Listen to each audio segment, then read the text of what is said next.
Here are some indicators of a new direction. Your ego is less insistent on drawing attention to itself. There was a time when it could dominate every conversation, no matter where I was or with whom. Whether I was with my wife or anyone else, I could be talkative, verbally agile, quoting, speaking, and gathering people around me, continually taking center stage. Nowadays, I hardly speak. I love to sit, observe, listen, and notice what happens around me. Secondly, you do less, not more. Letting go and allowing God to act becomes easier. Practicing non-interference takes root. I remember when I was writing Change Your Thoughts, Change Your Life in living that part of the Tao. I read a verse that said the great sages do nothing, and because they do nothing, they achieve far more. I struggled to grasp this. I could not conceive of how doing less could lead me to accomplish more. We grew up in a world that taught us that to get more, you must do more. The Tao says great sages achieve great things by thinking small, not big, that a journey of 1,000 miles begins with a single step. The great sage focuses only on that first step, right where he stands.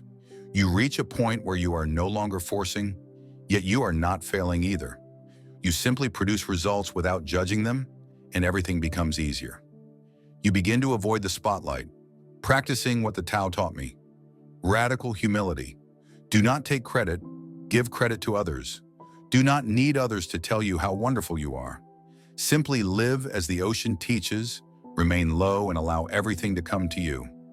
Unity starts to replace separation, and conflict disappears.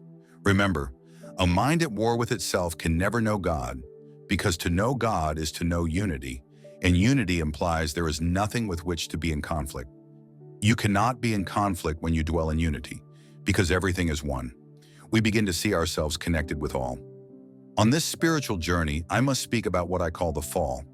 Virtually every significant spiritual breakthrough in my life has been preceded by some kind of fall.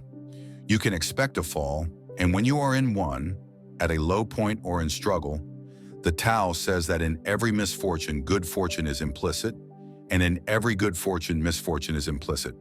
When you are in misfortune, your relationship faltering, finances not going well, bad news about your health, or things simply not as you wish, each fall has a purpose.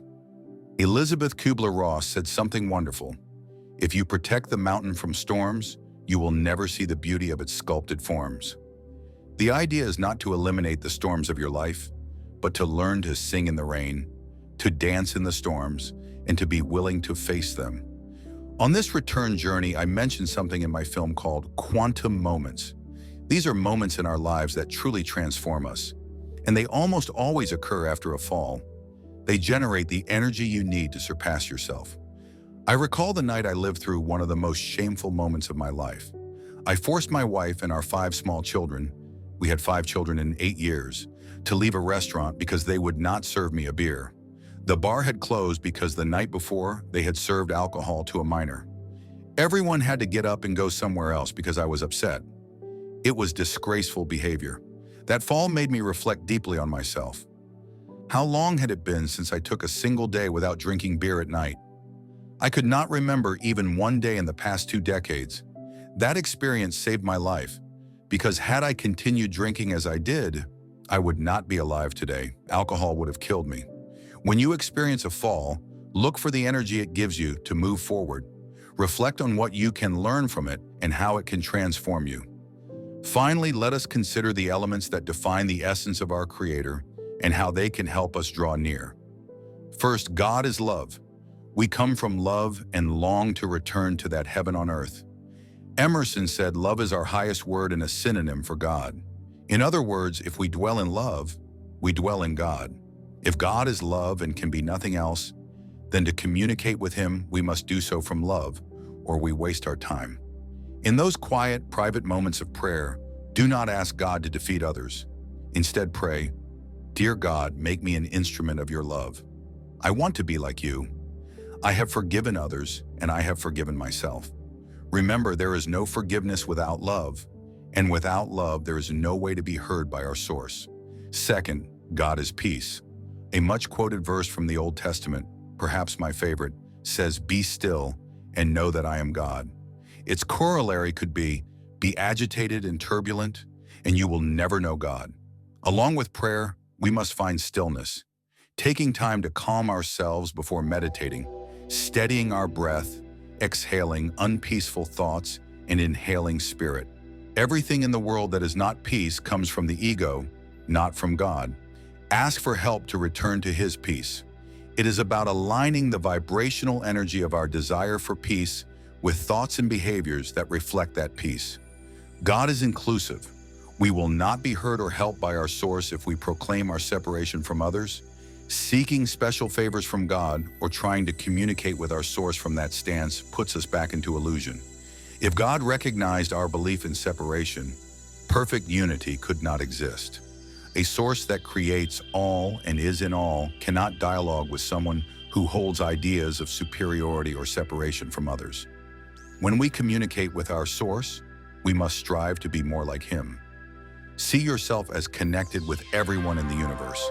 In prayer, we can ask for guidance to invoke the inclusive spirit. Make me an instrument of yours. Let me see you in every person I meet. Help me see myself in others and give them first what I desire for myself. I see that this is how you are, and I want to be like you. The key is to overcome the ego's idea of separation and begin to see ourselves as part of the unity of everything. As Thomas Aquinas said, true peace is not separating ourselves from the will of God. Fourth, God is abundance. St. Paul said, God can provide every blessing in abundance. So why does there seem to be so much scarcity? Why are people hungry, living in poverty, and millions struggling to make it to month's end? God is not the culprit. There is more than enough for everyone. We come from a place without deprivation and arrive on a planet capable of producing food and quenching thirst for all its inhabitants many times over. As a species, we have created notions of scarcity and depletion through actions that are hardly divine. God serves all, but our greed has made us forget others and focus only on ourselves. Personally and collectively, we have brought lack into our lives, and we can correct it only by becoming more like our spiritual source, ever abundant and serving. Solutions to poverty and scarcity are within reach and could be resolved tomorrow if we chose to. If we share the same origin and return to the same home, we remember when we return to spirit. Fifth, God is well-being. Spirit never has a fever and never knows illness. So in my humble opinion, it makes no sense to pray to God for healing unless we truly understand what healing means. If by healing we mean overcoming disease, we violate the truth that nothing can be what it is not, including God. But if we use healing to mean reconnecting with our source of well-being, then we are open to help in overcoming any ailment. This is how I use the word. I never asked God to help me overcome illness. Even when I had a mild heart attack 5 years ago, I asked to be an instrument of God's well-being. I recognized that my body had adopted a lack of well-being through lifestyle, diet, habits, or toxins I breathe. Whatever it was did not come from God, but from me in the physical world. I prayed to reconnect with the flow of well-being. I knew I was part of God, and that for Him, healing a cut on my finger is as easy as restoring my heart to health. Cultivating the inner witness is a fascinating process. It means beginning to step outside yourself and cease identifying with the external and with what the senses perceive. It is a process of reprogramming the subconscious mind, which controls almost all our activities.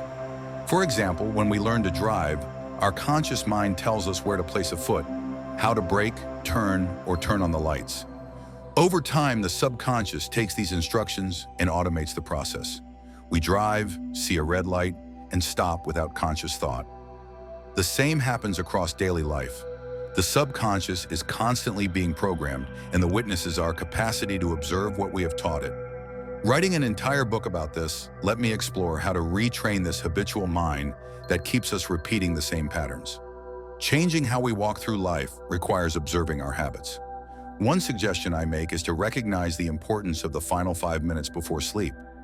These minutes are crucial because in them we prepare the subconscious for the sleep state when it learns most. In those minutes, you are preparing the universe to deliver experiences aligned with what you place in your subconscious.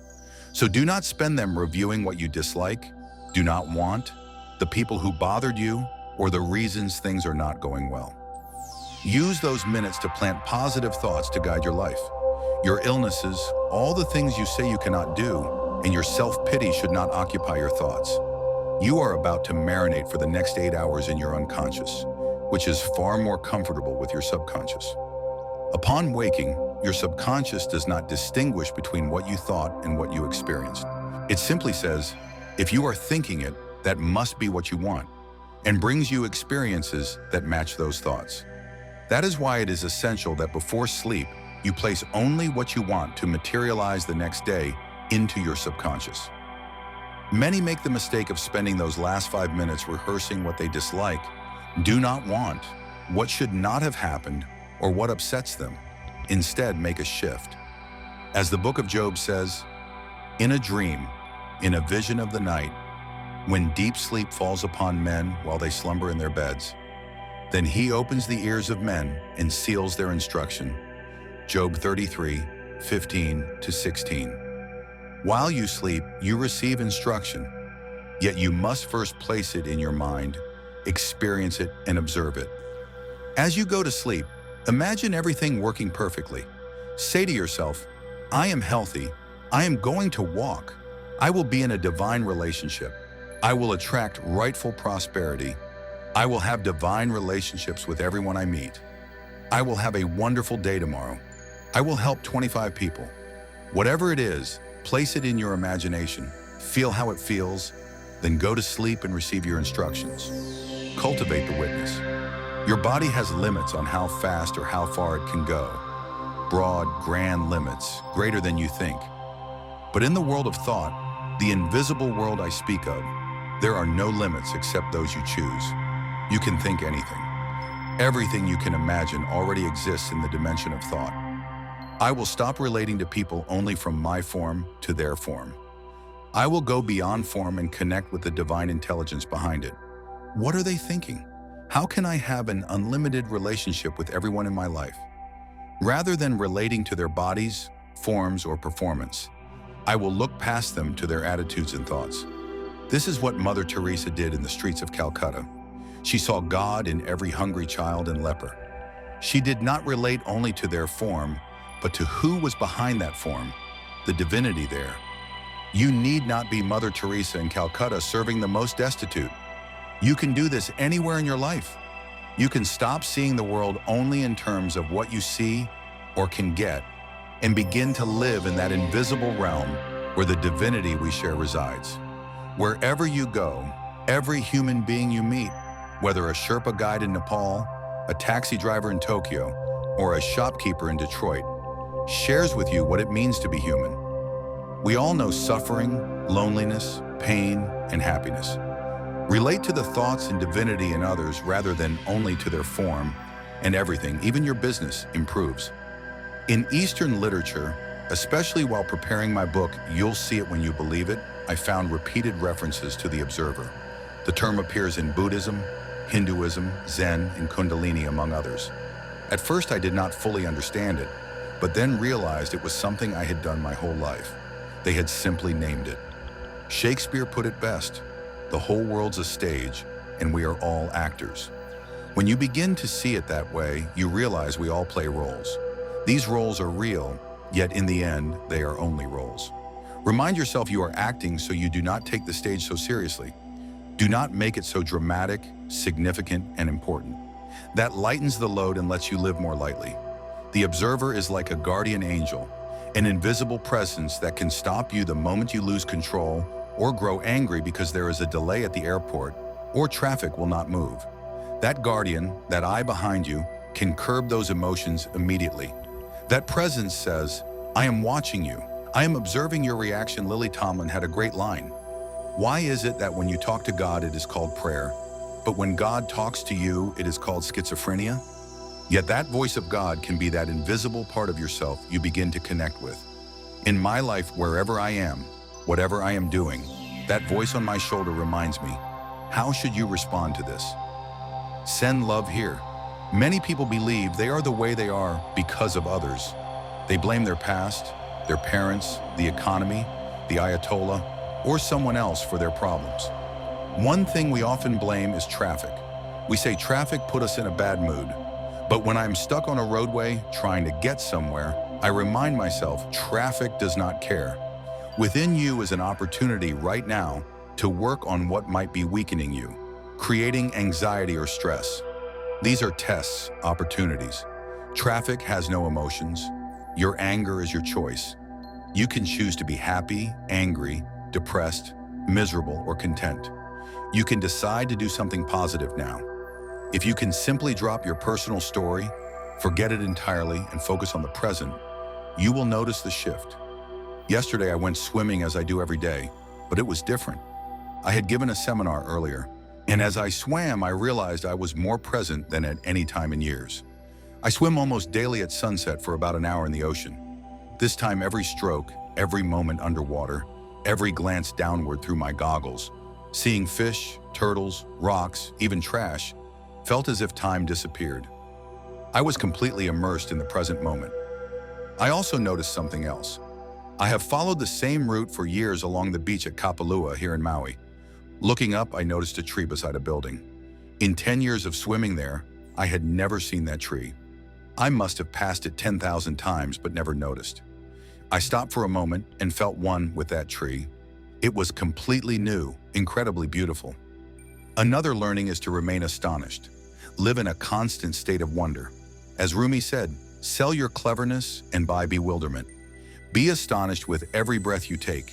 Astonished at who you are, that you are alive, that you were ever born, that you are not only this physical body but something invisible.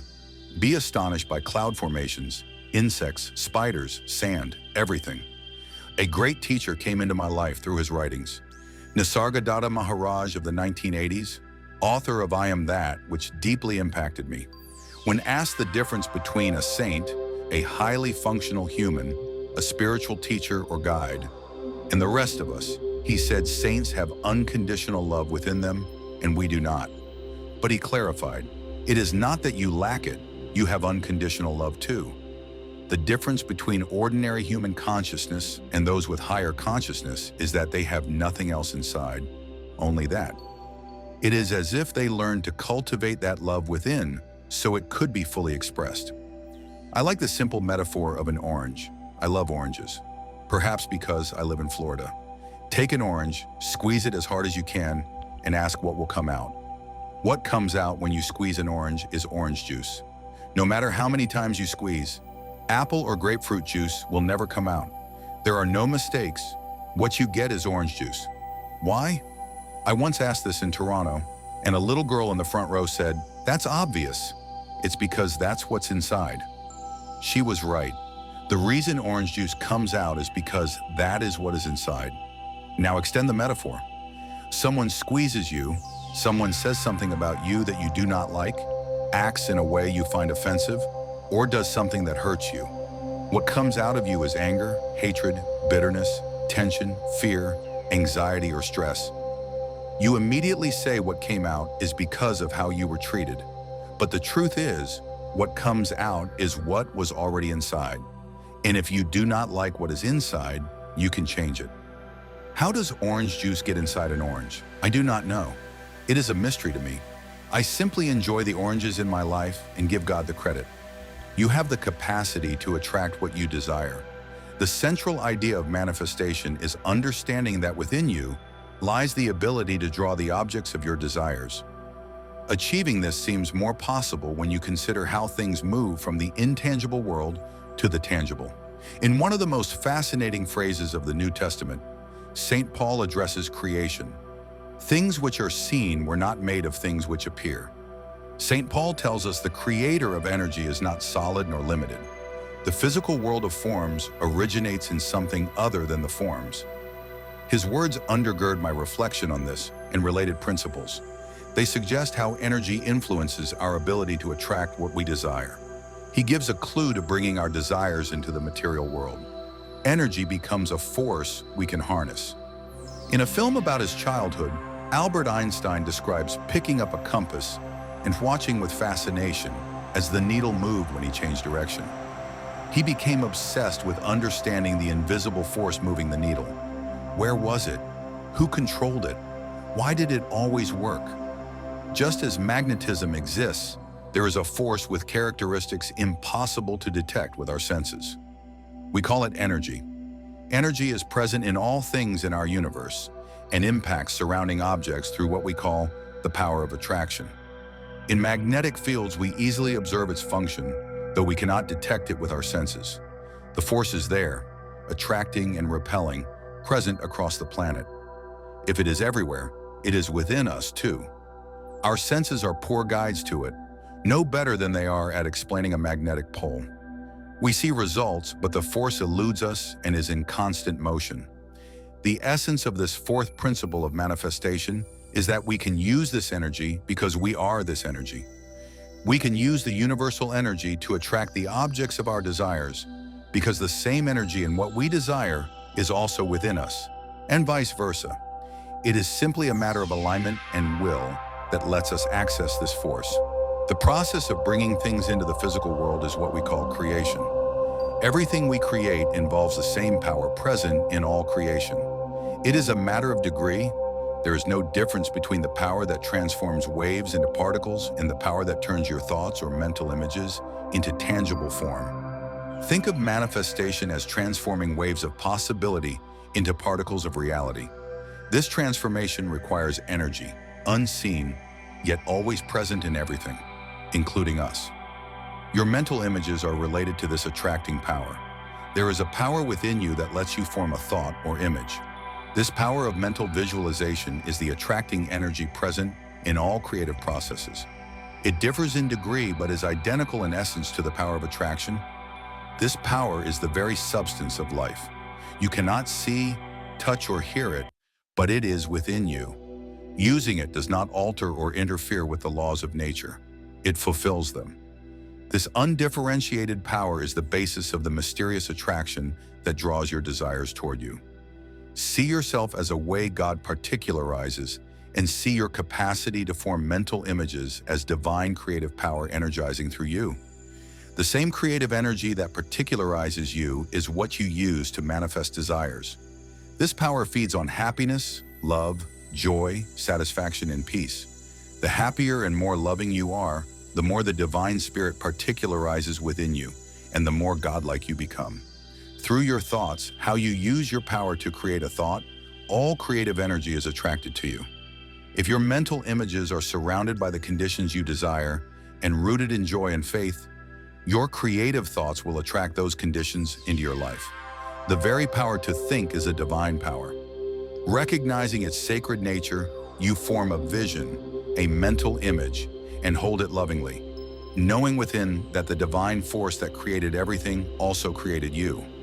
The shape this energy takes will be controlled and directed by your will, your mental images. It awaits any direction you decide. You impress upon the universal mind the object of your desire and proceed to act on that image calmly, knowingly, allowing the higher intelligence and your own, which is part of it, to work through you to produce results. You abandon fear and go about your life, assured that the necessary conditions will soon appear or are already present. The key is to repeat the mental images until the truth of what you affirm resonates within you without a trace of doubt.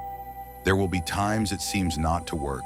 If your image does not manifest in the time you set, relax and trust that it is already in place on the spiritual plane. Time is not a recognizable feature of universal creative wisdom. I watch television and notice our generation growing up believing that if you want to heal something, you need a pill. Advertising inundates us with that message. Children are exposed daily, constantly, whenever the television is on. Did you know this country and New Zealand are the only two nations in the world that allow advertising of prescription drugs on television? We have gone from a country where a prescription was rare to a place where the average person takes 7, 8, even 9 different medications. These are marketed endlessly. The problem is not only exposure to the idea that we need drugs. We are creating a generation who believe you need something external to fix what is happening within. I have seen people change diet or exercise and begin to put prescriptions aside. If you take more than 4 medications, then add 5 or 6 more to handle interactions, requiring yet more drugs, the number of young people affected is alarming.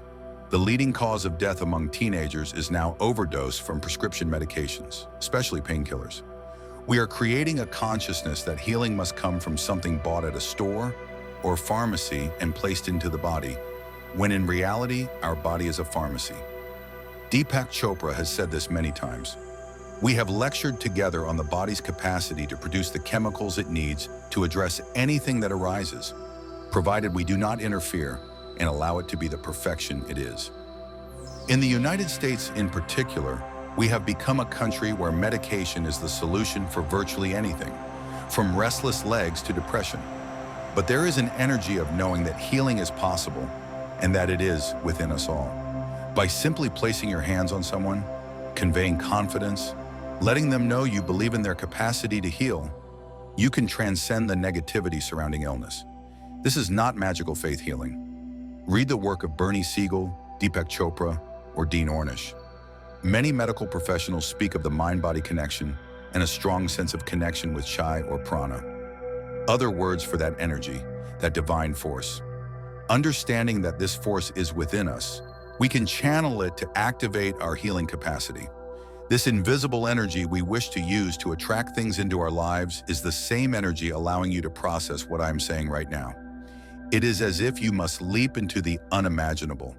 Think of yourself not only as someone with a physical body, but also with an energy body. This energy body is assembled around you, and its arrangement determines your agreement with reality. To change the agreement that says, I do not have this divine capacity, you must begin to believe that you do, that it is within, not outside you. Doing so teaches you to shift the assembly point of this energy. When you do, your perception changes. Nothing separates you from that divine source except your belief that you are separate. Living creatively is how I describe existence, with active awareness of the presence of the feminine principle. The mysterious feminine that is always giving birth. The Tao Te Ching calls it the root of creation, showing that we can connect to this limitless field and co-create, or, as I say, live creatively. The formative energy that never dies is both our inheritance and our destiny. It works whether we are conscious of it or not. The practice of the Tao lets us participate, leading us toward wholeness, our ultimate earthly task. Although Lao Tzu's writings are nearly 3,000 years old, they offer counsel perfectly applicable to the 20th century, with a message as timeless as the Tao itself. Words change, but the feminine energy can and will carry you toward your perfection if you choose to be aware of the creativity resonating deep within. Dongming Dao, in his 365 daily Tao meditations, likens the divine feminine energy to the sound of birds rising and gliding over a vast landscape. You can feel this in your life. Events take on perfect momentum, a glorious cadence. You can feel it in your body. Energy rises in you in an exhilarating crescendo that ignites your nerves. You can feel it in your spirit. You enter a state of grace so perfect it resonates across reality like a bird's fleeting song. When the Tao comes to you this way, follow it with all that you are. Do not interfere. Do not stop it. Do not try to direct it.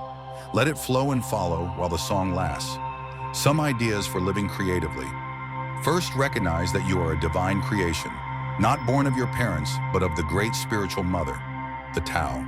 When you are in touch with the energy of your origin, you offer the world your authentic intelligence, talents, and behaviors. You create with the self that originated in the Tao. At the core of your being, the Tao is not confused about what to create or how. This is your legacy from the mysterious feminine. Listen to your inner callings. Ignore how others may wish to direct your vital energies, and allow yourself to radiate what you feel deeply within. There is a reservoir of talent, skill, and intelligence inside you as infinite as the Tao. It must be, because you are what came from there, and what came from there is a divine, creative, unending mother. Whatever you feel within as your calling, what makes you come alive, hold in your heart that this feeling is all the evidence you need to realize your inner passion. That is how creation works, and it is in harmony with the Tao. Second, be creative in your thoughts, feelings, and actions. Apply your uniqueness to everything you undertake: writing music, designing software, arranging flowers, cleaning teeth, driving a taxi. Being creative means trusting your inner callings, ignoring criticism or judgment, and releasing resistance to your natural gifts. She, the creative force, always reveals her essence and leads us unfailingly to our own perfection. Choose to leave behind the doubts and fears you have harbored about your ability to harmonize with creative power, a power greater than your individual life and indeed life itself. As the great 14th century Sufi poet Hafiz reminds us, simply sit there right now, do nothing, just rest. For your separation from God, from love, is the hardest work in the world. When you reconnect with your divine mother, you are living creatively. You are living the Tao. Practice the Tao today. Watch babies and small children. Look for the mysterious feminine nature in boys and girls not yet molded by cultural and social demands that hide their true selves. In some, you can still see their inherent nature intact. Notice what seems to be their natural character, their Tao-given gift. Then try to remember how you were as a child, before ego influenced your perception, before you believed acquisitions or power mattered. Who were you then? Who are you now? Spend a few moments today with a small child and contemplate that child's connection with the Tao. How perfectly it unfolds without interference. Imagination and reality, and ignoring the senses, can be difficult. We spend our days and our lives attending to what we see, touch, feel, and smell, and that becomes our reality. We believe if we can touch or see it, it is real. If we cannot, it is not. Yet this is about understanding the power of imagination.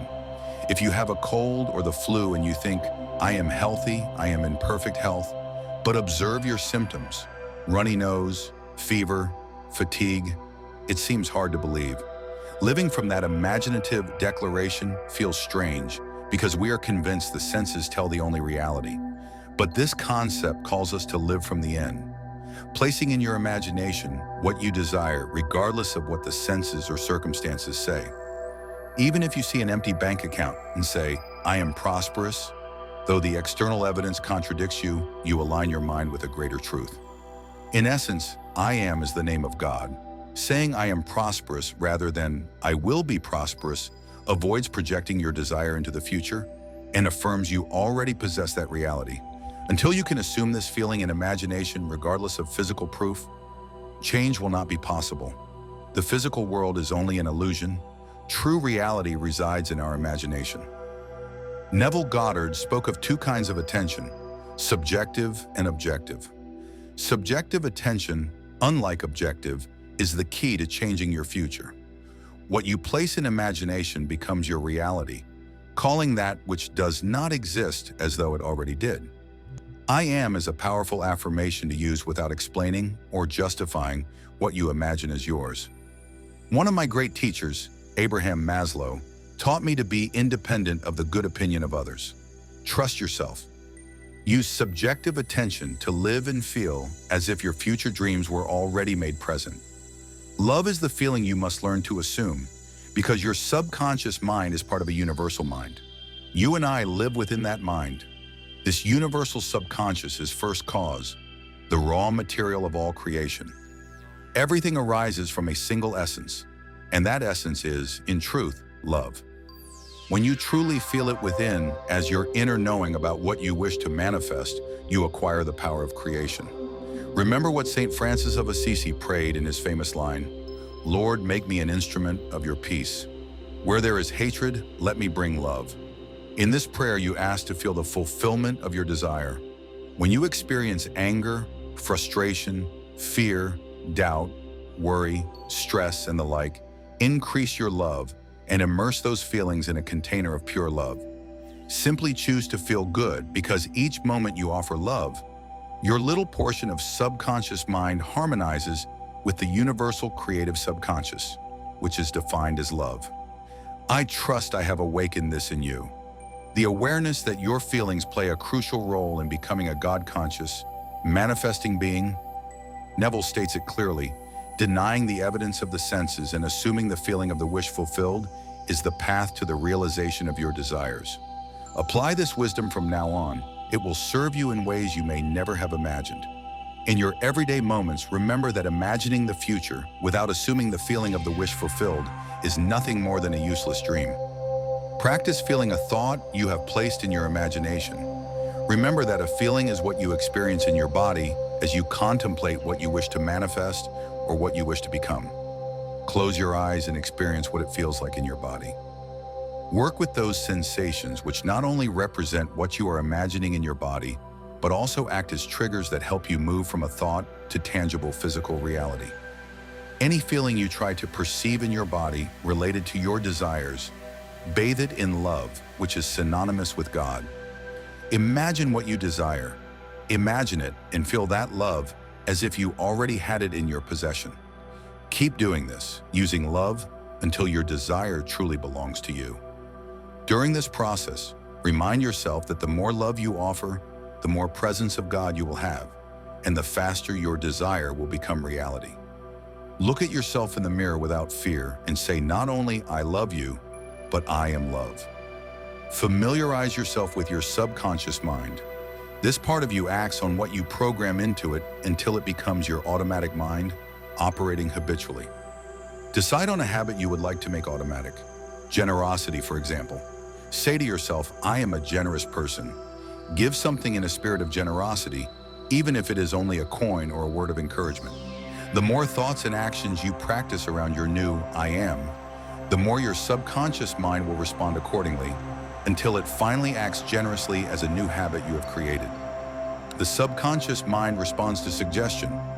You can reprogram your subconscious to run on autopilot with mental and emotional images you create. Speak to this receptive part of yourself and tell it that you are unlimited, that you believe all things are possible. Fill it with images of yourself being everything you dare to be. Go to a quiet place and feel in your body what it would be like to have those thoughts in your imagination as part of your present reality. The subconscious mind has the power to manifest physical reality from thoughts. Every object and circumstance in this world represents a mental thought. Everything that exists was once imagined. Such is the power of the subconscious mind.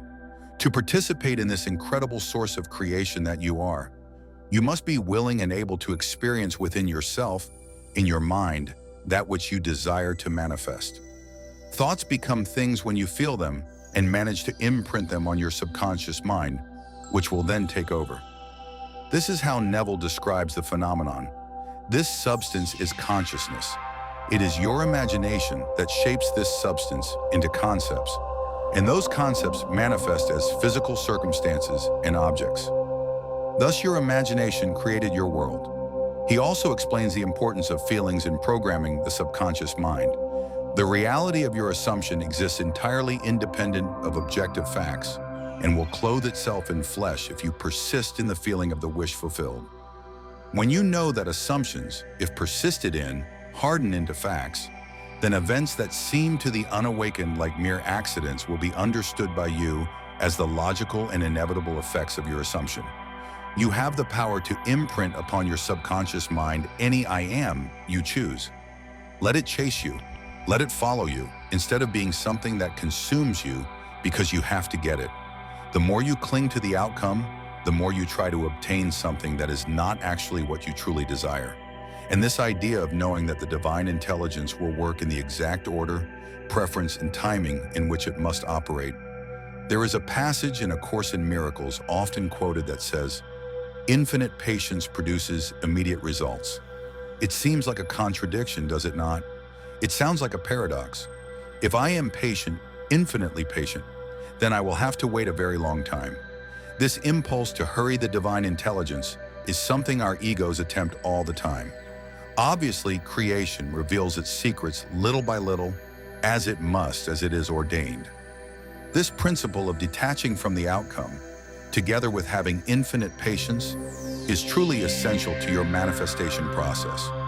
It is inconsistent with how we usually think things should work.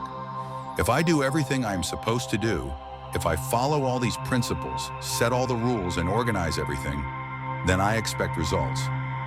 That is the phase of our lives I referred to earlier in the first principle of being the warrior, moving from the athlete to the warrior. That is when we set goals, and there is nothing wrong with setting goals. I have written about it and spoken about it in many programs here at Nightingale Conant and in many of my books.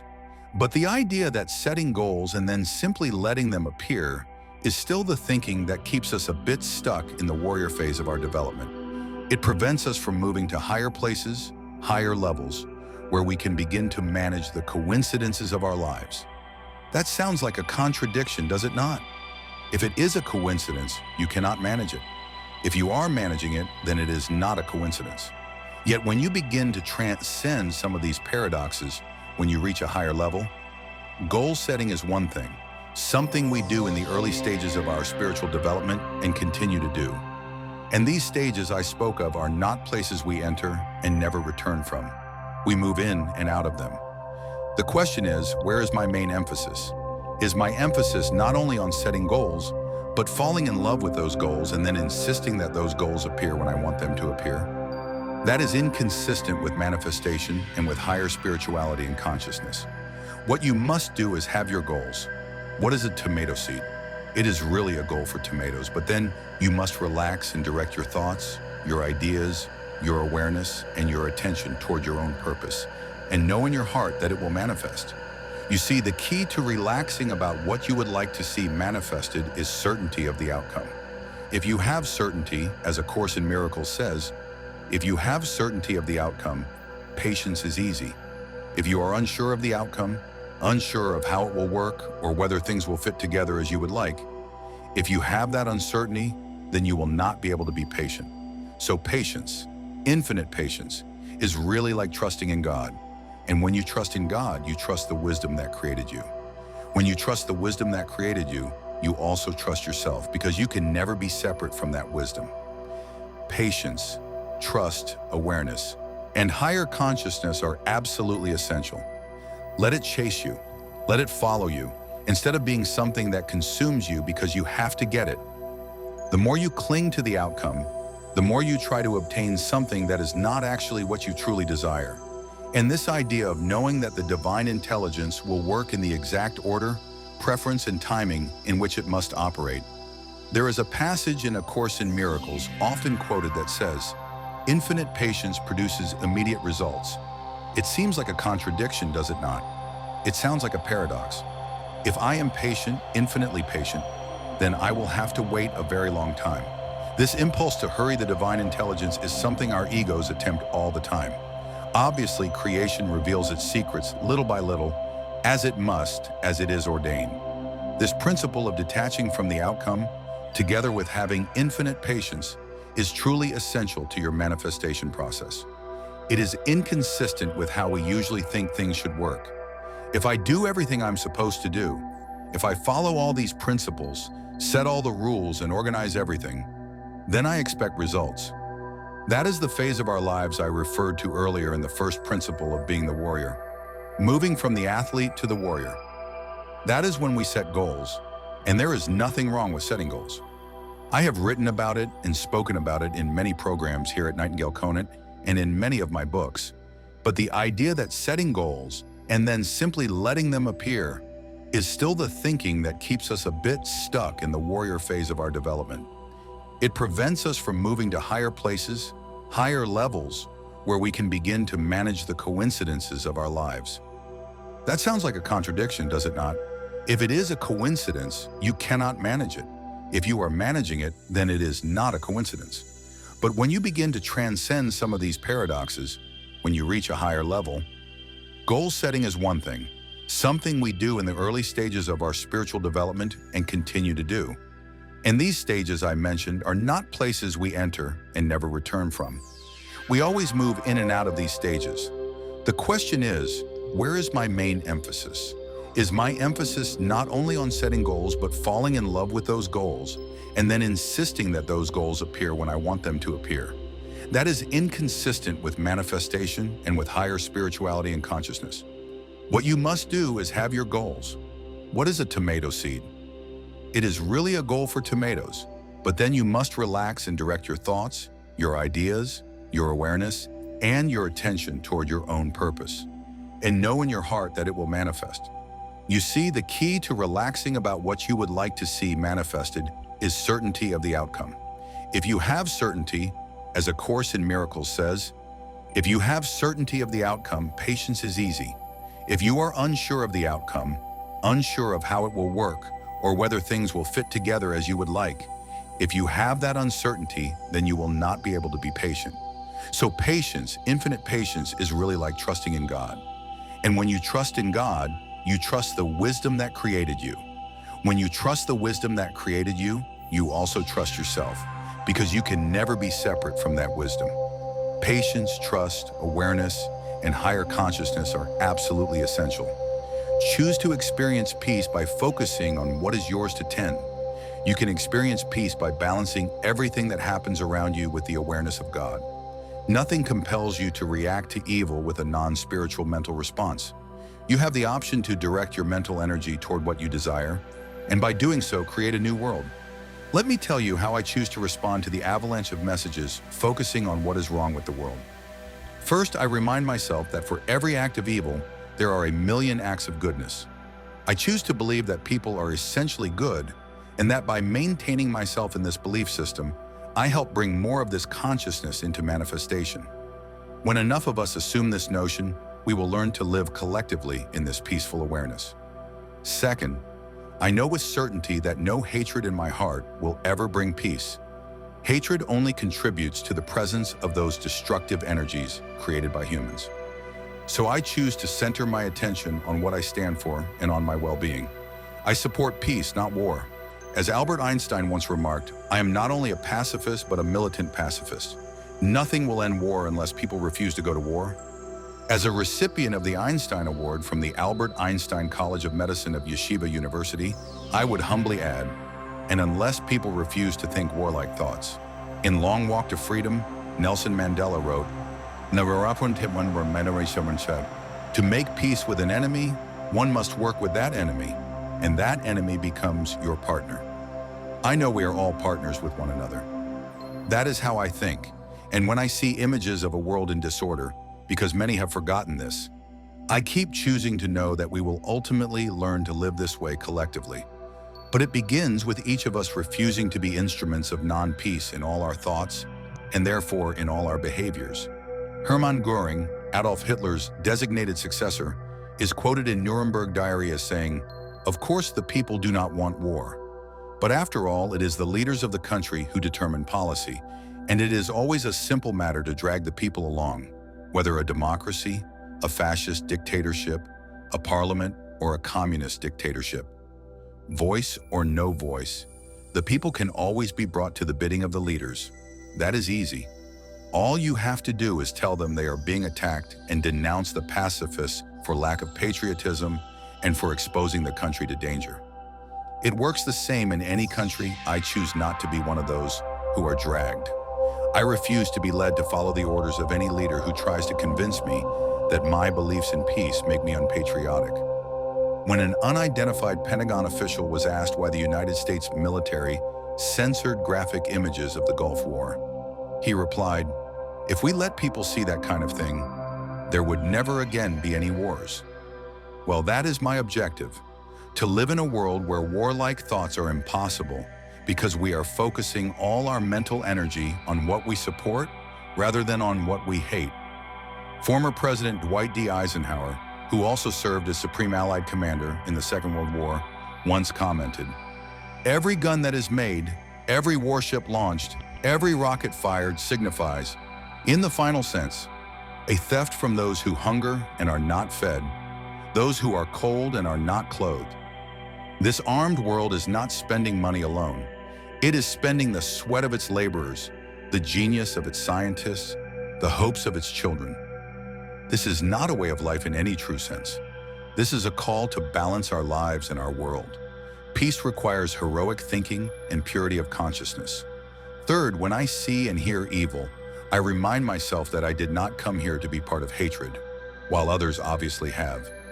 I will remember to keep to the inner sense of peace that calls me, and to surround those who behave wickedly with the same luminous energy.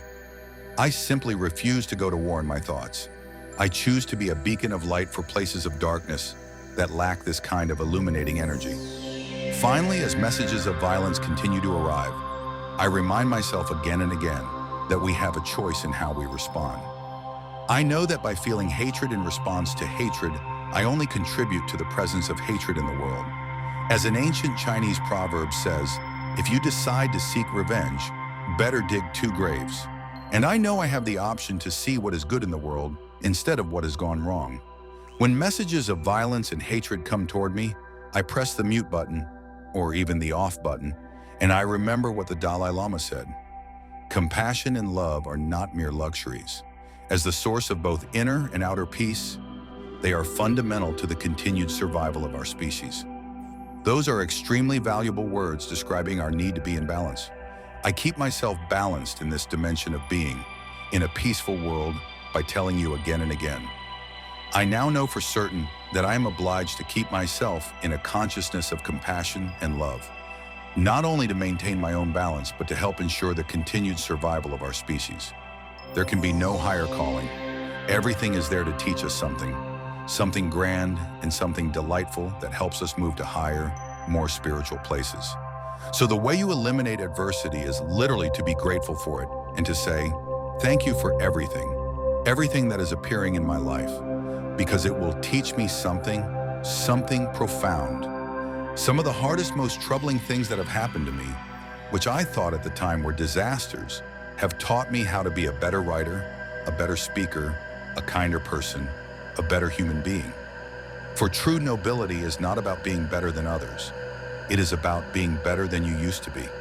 And the way you improve is by facing these challenges when they appear, transcending them. 17 years, seeing them as more than grand, wonderful events that helped me, all that drinking, all that behavior, the drugs I took, all those things helped me become a stronger, more purified, more decent person, a better human being, a better husband, a better father, a better speaker, a better man, a better person in every way. Let me try to get through the rest of these points. We only have a few moments left, do we not? You were going to say something? Oh, I was going to say, do you think people get stuck in the why me mentality? Yes, I think they do, instead of saying, why not me? Thank you. Thank you for everything, every little detail. There is a saying here, no rain, no rainbows. So I always remind people of that when there is a rainy day and tourists are here, all upset about the rain. I tell them, but look at all those rainbows you love so much. Every day there are rainbows here on the island, and you cannot have them without the rain. I think that is a good symbol for our lives. One of the things Gandhi said that I believe is very important is that there is more to life than simply making things go faster and increasing our speed. The notion that we have to get there quickly, that we have to be ahead of the other person. Slow down. In that verse 26 of the Tao Te Ching I was writing about this morning, it speaks of stillness, how stillness is the mother of restlessness. In other words, to reach a place where you are no longer full of unrest, you have to go to this place of stillness, this place of peace, this place that is within each of us. And that means not telling yourself that you have to arrive before others, not rushing through traffic lights, but meditating as you pass through them. When a yellow light appears, instead of rushing through it, slow down, put your foot on the brake, and say, thank you for one more minute to sit here and be at peace, to be kind and in harmony with my source, which is always at peace. I also said, do everything you can to eliminate debt in your life, because all the debt you have, credit card debt, money owed to banks, mortgages, all those things, is a way of giving up control of your life and placing it in someone else's hands, someone who will pull the strings of your life. And you must also let go of the idea that everything is evaluated by how much it costs or how much it is worth. Try to remove the dollar value from things and simply enjoy everything in your life for what it is right now. I am going through something, and I wonder why all this is happening to me. At 15, my father died unexpectedly from an aortic aneurysm, and I handled it somewhat decently. I do not want to say it was great, but I was only 15. Then I got married, and my husband and I struggled for 4.5 years to get pregnant, with a miscarriage along the way. We became pregnant last November, found out on the 8th of December, and then on the 4th of April, we learned the baby was very ill, and I ended up delivering a stillborn baby on the 19th of April. I am not very sure why all this is happening to me, nor how to get through it. Yes, I can hear your pain.